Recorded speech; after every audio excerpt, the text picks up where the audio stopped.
ছয় দফা দাবি আদায়ে দ্বিতীয় দিনের মতো সারা দেশে কর্মবিরতি পালন করছেন ইন্টার্ন চিকিৎসকরা।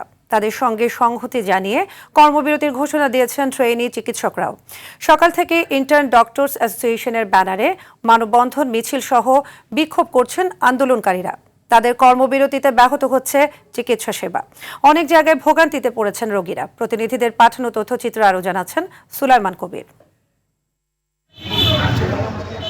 স্বাস্থ্যকর্মী নিরাপত্তা আইন প্রণয়ন, মাসিক ভাতা ও চাকরিতে প্রবেশের সময়সীমা বৃদ্ধি সহ ৬ দফা দাবিতে দ্বিতীয় দিনের মতো দেশব্যাপী চলছে ইন্টার্ন চিকিৎসকদের কর্মবিরতি। আন্দোলনকে সমর্থন জানিয়ে মাঠে নেমেছেন ট্রেনি চিকিৎসকরাও। দুপুর 12টায় শাহবাগ জাদুঘরের সামনে কর্মসূচি শুরু করেন ইন্টার্ন চিকিৎসকরা। তাদের সঙ্গে একাত্মতা জানিয়ে সেখানে উপস্থিত হন পোস্ট গ্রাজুয়েট ট্রেনি ও মেডিকেল কলেজের শিক্ষার্থীরাও। এটা যদি আমাদের ঊর্ধ্বতন কর্তৃপক্ষ কোনো সন্তোষজনক রিপ্লাই না দিতে পারেন, হয়তোবা আমরা পুরো বাংলাদেশ শাটডাউন করে দিতে হয়তোবা বাধ্য হব। সকাল 8টা থেকে কর্মবিরতি শুরু করে চট্টগ্রাম মেডিকেল কলেজ হাসপাতালের ইন্টার্ন ডক্টরস অ্যাসোসিয়েশন। হাসপাতালের প্রধান ফটকে অবস্থান নিয়ে মানববন্ধন ও বিক্ষোভ করেন আন্দোলনকারীরা। আমরা যে 6 দফা দাবি দিয়েছি, সেই 6 দফা দাবির কোনোটি অযৌক্তিক নয়। আমাদের আসলে 20,000 এবং এফসিবিএস ট্রেনিদের 35,000 এই ভাতাটা আসলে আমাদের জন্য কোনোভাবেই যুক্তিযুক্ত হচ্ছে না।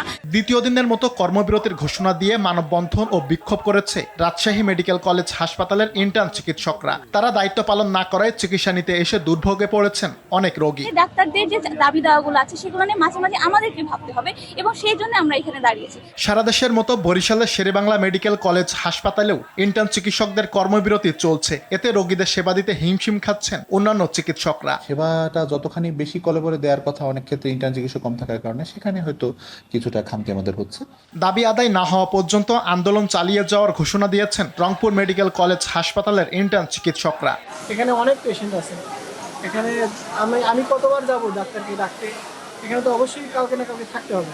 কর্মবিরতি পালন করছেন খুলনা মেডিকেল কলেজ হাসপাতাল ও বেসরকারি গাজী এবং সিটি মেডিকেল কলেজ হাসপাতালের ইন্টার্ন চিকিৎসকরাও। সকালে নগরীর শিববাড়ি মোড়ে মানববন্ধন ও বিক্ষোভ সমাবেশ করেন তারা। আমাদের দাবিগুলো যে 6টা দাবি আছে ওইগুলো আদায় হলে আমরা ফিরে যাব। দ্রুত দাবি আদায় না হলে আরো কঠোর আন্দোলনের হুঁশিয়ারি দিয়েছেন Sylhet MAG Osmani medical college হাসপাতালের ইন্টার্ন ডক্টরস অ্যাসোসিয়েশন নেতারা।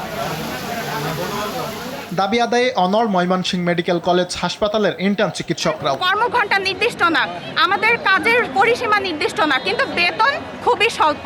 এছাড়াও পটুয়াখালী, মানিকগঞ্জ, সুনামগঞ্জ, দিনাজপুর, গাজীপুর, বগুড়া সহ দেশের বিভিন্ন মেডিকেল কলেজ হাসপাতালে চলছে কর্মবিরতি। এতে চরম ভোগান্তিতে পড়েছেন চিকিৎসা নিতে আসা রোগী ও স্বজনরা।